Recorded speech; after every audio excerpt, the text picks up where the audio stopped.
If you're new in town or just new to this whole podcast thing, you're tuning in to Law by Night, the podcast that discusses all things vampiric with no fear of breaching the Masquerade. In this episode, we conclude unravelling the mysteries behind the origins, motives and cultures of the 13 vampiric clans in the world of darkness.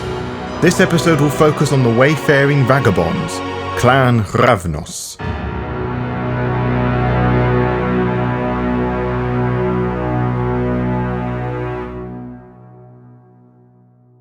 Some kindred consider the Ravnos no more than a disorganized group of charlatans, tricksters, and illusionists. Others see them as monstrous diabolarists who are completely uncontrollable and totally bloodthirsty. Both of these are stereotypes for the clan. Both mindsets have made members of the smallest independent sect the most unwelcome in many Camarilla, Sabbat, and Anarch domains. In any case, they are very clearly a close-knit bunch, perhaps more so than the Assamites and the Giovanni. Just like the other independents, the Ravnos are terribly misunderstood by most kindred, and I do not believe they are simple as everyone else in our society would have you believe. Hopefully after tonight's discussion, there will be one more enlightened neonate in our society. Some older nodists refer to the antediluvian as Dracian, a thief who would gain exceptional fortitude and the ability to commune with animals upon his embrace from Irad. He was said to be a bloodthirsty, monstrous maniac that would initiate the revolt against the second generation. Dracian cared not for the mortals or the vampires he lived with, and made sure to pass out punishment to who and what he saw as appropriate. The Tzimisce progenitor was hideous in its visage, some within the clan telling you it resembled more a dragon, probably to scratch their egos. Dracian, as the name would subtly imply, was most certainly a hideous, multi-headed dragon, if such nodist belief can be trusted, that is. Whilst being a very popular theory, Ravnos scholars would paint the antediluvian in a very different light. The entirety of the clan history is said to be recorded in the form of a large poem called the Kalavanzia Virana, or the Wounds of the Night Sword, which I'm going to refer to as the poem hereafter, as I refuse to say the full title of either Vedic title more than once tonight. And when I say it is a large poem, I am talking about a poem that is said to take weeks to recite in its entirety. I do not have a copy before you ask, but I know a few scholars who do. Well, they own bits of it anyway, for the language it was written in is dead and hasn't been fully translated, leaving specific verses to be pieced together and interpret lost knowledge. This could be lies, of course, but that is what we have to work with regardless, and you are free to choose how much of what I'm telling you to believe. What is known is that the one who wrote the poem was the Ravnos progenitor, the antediluvian, who goes by the name of Sapafasura in this archive, who I'm going to shorten to Zappa. I am told that his or her name roughly translates to the accursed monster. Some have interpreted the poem into stating that Zappa was a mortal turned ghoul embraced by one of Cain's children, usually Enoch, Zilla, and Irad, according to such Ravenosian scholars. Others state that Zappa was Cain, a being created by the gods. All variants of the poem's translation and loose interpretation state, however, that the poem in Zappa's embrace was conceived in the first city. He would leave the first city when it fell, not caring for its inhabitants, both kindred and kine alike. Zappa would travel east, accompanied by Enoia, the Gangrel antediluvian, according to the poem at least. The two were allegedly lovers for centuries until a great curse fell upon Enoia, turning her mad and attempted to kill Sapafasura. He left her in the deserts to die, only for her to return and swear to slaughter him and all of his chowder, bringing the infamous hatred between the two clans. It is worth noting that I have not been able to find out how Enoia was able to come upon such a curse in this tale. It may have come from Zappa, or a manifestation of the Gangrel clan curse unique to her, or perhaps a bit of both. There could be a third or fourth source. I cannot be certain. What I am sure of is that the first record of the appearance of the Ravnos was in India, when a supernatural group of creatures betrayed their duty. The Ravnos called such beings the Azura Tezaya, meaning countless demon. The poem does not state what these demons were. Whilst one may think of the Bali, the demons summoning and worshipping Cainites, others may think of wraiths, ghosts, or spirits. Realistically, I presume it is a multitude of denizens of the night, but there is a lot of evidence to suggest that these demons are the Kuei-jin, the kindred of the East. Whoever or whatever they were, the Ravnos charged it upon themselves to destroy such demons, to free Zappa and the rest of the clan from their corruption, as dictated by the poem, which implies that Zappa did not join the fight against the antediluvians, but fled. It is also here that the origins of the clan's curse would begin to manifest itself. No matter how hard they try, they succumb to temptation. Each Ravnos has a specific vice ranging from plagiarism to mass murder. Some fight it whilst others embrace it. To combat the demons, Zappa Fasur embraced 5 Chowder, whose names I'm probably going to slaughter hideously, so I apologize now in advance. Marish Hashvashti Kali, a seer, Raksha, a shapeshifter, Chadamprachura, a military leader, Rameshu, who served as an internal law enforcer for Zappa Fasura's war, and Ravana, who betrayed his clan by joining the demons, falling to the aforementioned temptation. Some would say Ravana is the Yama King, a powerful spirit deity of Quasian fable. These 5 Methuselahs are the ancestors of all other Ravnos, serving Zappa Fasura for centuries in prehistoric India until they became fed up of their sire's war and slaughter, abandoning him of his own devices as time passed. He eventually fell into torpor, and the clan restructured. Once the dust settled, the clan would rebrand itself with relative peace, establishing their castes, their jati, a system that continues to hold some importance in the modern nights. The priests were called Brahmin, who use auspex instead of fortitude, with some learning sadhana, a form of Hindu blood sorcery which predates the prominent hermetic thaumaturgy of the Tremere clan by thousands of years. The warriors who still fought against the demons are called the Kshatriya. The Vaisyas maintained the equivalent of a masquerade in India, and also managed mortal resources. Those with no talent or very little of it became the case of Chandala. They are the Ravnos equivalent of Kaitiv, and Kaitiv proper in India was automatically classified as Chandalas. Demotion to Chandala status was a common punishment for blasphemy. You may have noticed that this jati are directly related to the jati of Hindu society, with the equivalent of the Shudra caste being ghouls. As said previously, such segregations are important to the clan's hierarchy, as it allows those within the clan to identify another's talents, with Ravnos choosing to embrace those similar to their own personality and ability. Those who respect the jati tend to fit in more with their sire's caste. To do so otherwise is a huge embarrassment on their part. There was much bloodshed during this time, as any quick internet search would tell you, much of which was caused by the Ravnos, something that a quick Shreknet search would have told you. Such violence would actually shock the Ravnos, resuming the role of the Wanderer and fighting the Asatazaya, the demons. The Ravnos would soon suffer as they were integrated with the Western kindred of the Dark Ages, primarily due to their curse, gaining mistrust and suspicion whenever something bad happened.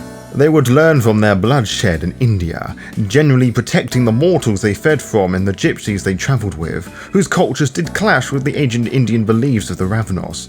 They made it work, somehow, now becoming the clan's stereotype. Alongside this was the development of the path of paradox, a path of enlightenment that is practiced almost exclusively by the Ravnos. Whilst all the paths help the Canaan control their beast, few allowed the kindred to properly act within society both as vampire and as mortal. The Ravnos that still remain in the East, in addition to many other kindred, view this branch as heretical excuse for theft, diablerie, and other crimes against society. Many attempts to be-rid the path was initiated, but some Western Ravnos and a few insufferable Malkavians still cling to this path. Those who actually study the tenets would know that the path of paradox teaches that all existence is fluid and malleable. Nothing is permanent or real. The universe is an ever-shifting vortex, and all in it is composed of variable amounts of ethereal matter. Those who follow the path are encouraged to look through the conflicting truths of the world and discover the inherent inconsistencies and enigmas of the world, accepting them, finding meaning in the contradiction of the truths. Now you have to admit, this is a pretty deep mindset to have for a time when the vast majority of individuals thought the world was flat. But I digress. This is a highly flexible path of enlightenment, and it did not add much to the clan being accepted into the Camarilla, which they weren't. Not that it would have bothered them, of course. Some, however, thought that joining the Sabbat was for them, as the Sword of Cain offered both freedom and a strict removal from society. It was a paradox that tempted many, in addition to the Sabbat's violent rejection against blood bonds by that name. Many loathe the Sabbat's own take of the blood bond, the velordry and the vinculum, both repulsive to traditional Ravnos philosophy. As a result, Ravnos antitribu are not common within the ranks of the Sabbat. In addition to the use of blood bonds within the sect, the poem I keep referring to questions Cain being the original vampire. The Sabbat idolize Cain, making the Ravnos heretics among those within the Sword of Cain. Rogues, which is the nickname given to the Ravnos antitribu, tend to fall into one of four types.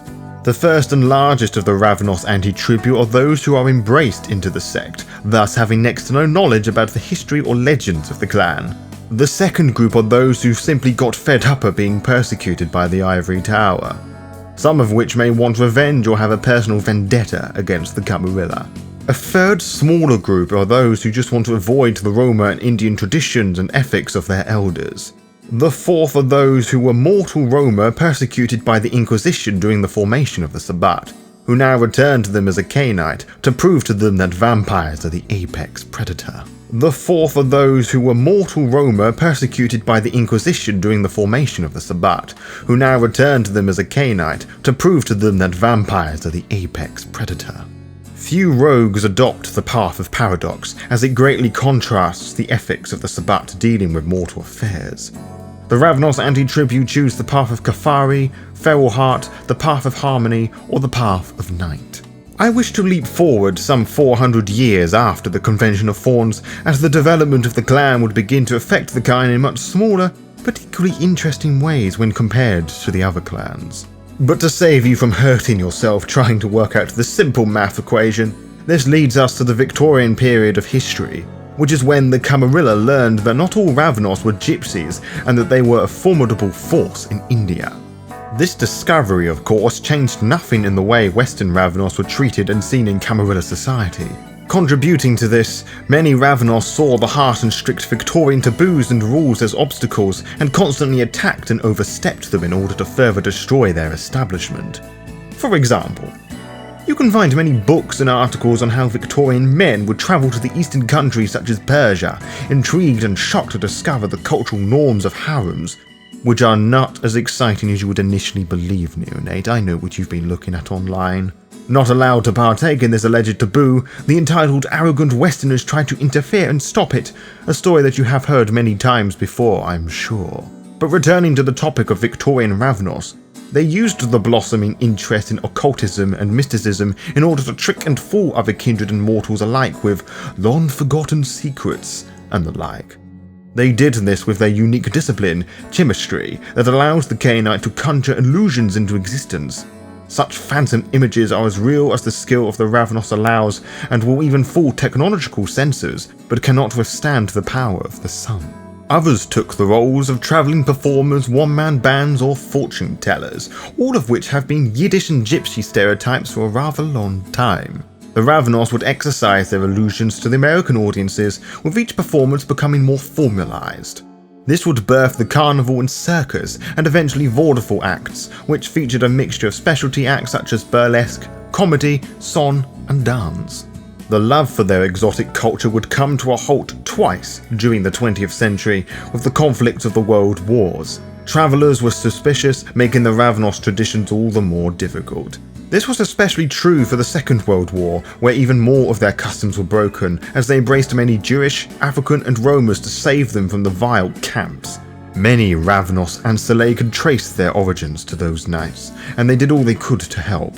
Alas, their desperate practice did not help the clan to remain hidden, as the bulge in numbers forced the Ravnos to abandon Europe to seek havens in Australia, America, and Africa, including the many Roma who were still being persecuted, often in the mouths of their nemesis, the gangrel. The Kime would romanticize wanderers and hipsies of hobo culture and hippies from the 1920s and 1960s, snorting, smoking, and injecting any hallucinogenic they could get their hands on. That also came hand in hand with a fascination with Hinduism and other Eastern religions. So who do you think jumped on that bandwagon and encouraged all of this, besides the Beatles? Why, the many new and exciting Ravnos neonates, of course. It is always the neonates that make impressive changes, with the elders being stuck in their static ways. The clan would prosper throughout this period, charging full steam into the 70s and 80s. Ones were not as fully as aware of the traditions of old, which would obviously annoy the elders who were still certain the path of paradox was the correct way for the clan should function, perhaps forgetting or too ignorant that the ancillae were probably not taught the traditions simply because escaping a concentration camp, freshly embraced, is not wholly appropriate. Some education may have not been taught altogether. Many of the clan's traditions remained in place, however. As hinted moments ago, the Ravnos embrace has never been a formal one, but permission from the oldest member of the clan should approve of the choice if such kindred follows the more respectful and traditional approach. It is more formality than necessity. New children embraced under this traditional manner are taught the clan's history and are made to memorize a verse of the poem I have spoken of many times tonight, ensuring the clan's legend lives on and getting the child to respect the oral tradition and history of the clan. Their study can take up to a decade, whilst contemplating their chosen path, both spiritually and potentially one of enlightenment. The clan have their ways of dealing with members of their own should one of them challenge or disrespect another Ravnos. The clan come together to pass judgment at a gathering called Kris, which is passed by the Brahm, which, to remind you, are the Ravnos priests. These sort of interventions are a last resort, with punishment ranging from fines in the form of valuable information or items from the accused, to be made forbidden from using chemistry, to be hunted down by the odd number of judges at the Kris, to final death. But what state is the clan in now? What are they up to in these modern nights? I must admit that I do not know. My contacts are dead, so I presume the clan is near extinction, maybe even a bloodline at this point, or that they didn't want to be found. They don't have much help from the other clans. The Ravnos do not align themselves with any of the sects at the time of this discussion, preferring to be on their own or to travel in smaller groups, which they call Campania. Even if they did want to join, the Camarilla despises and fears them dreadfully, whilst the Sabbat see them as arrogant hedonistic interlopers. The Anarchs believe that the Ravnos are mocking them, which, to be honest, most of the clans outside the Anarchs are. The Ravnos are a terribly misunderstood clan whose origins are difficult to trace. They hail from all sorts of backgrounds, each one bringing with them a many different culture and belief. They are travellers who crave adventure, rarely creating permanent havens or join positions of power, preferring their lives as the wayfaring strangers who choose to remain on the fringes of civilized society, to pursue their own purpose, their sadharma. To seek wisdom and further enlightenment as a kindred often involves remaining one step ahead of your opponent who is preventing you from achieving your sadharma. To do so, one must lie to the liars and trick the tricksters and deceive the deceivers. This does not make them inherently evil, it is just truth is not easy to come by in these modern nights when conversing with other kindred. The Ravnos learn to see beyond the veil of reality, to see the truth in things, whilst replacing them with their own veils in return. Misdirection is a powerful ally, you know. To be kept updated, follow the Law by Night VTM Twitter and Instagram pages to find out when we will upload each episode. You can also find out by subscribing to the YouTube channel and clicking on the little bell, as you'll be immediately notified when the latest episode is live. Until next time, farewell.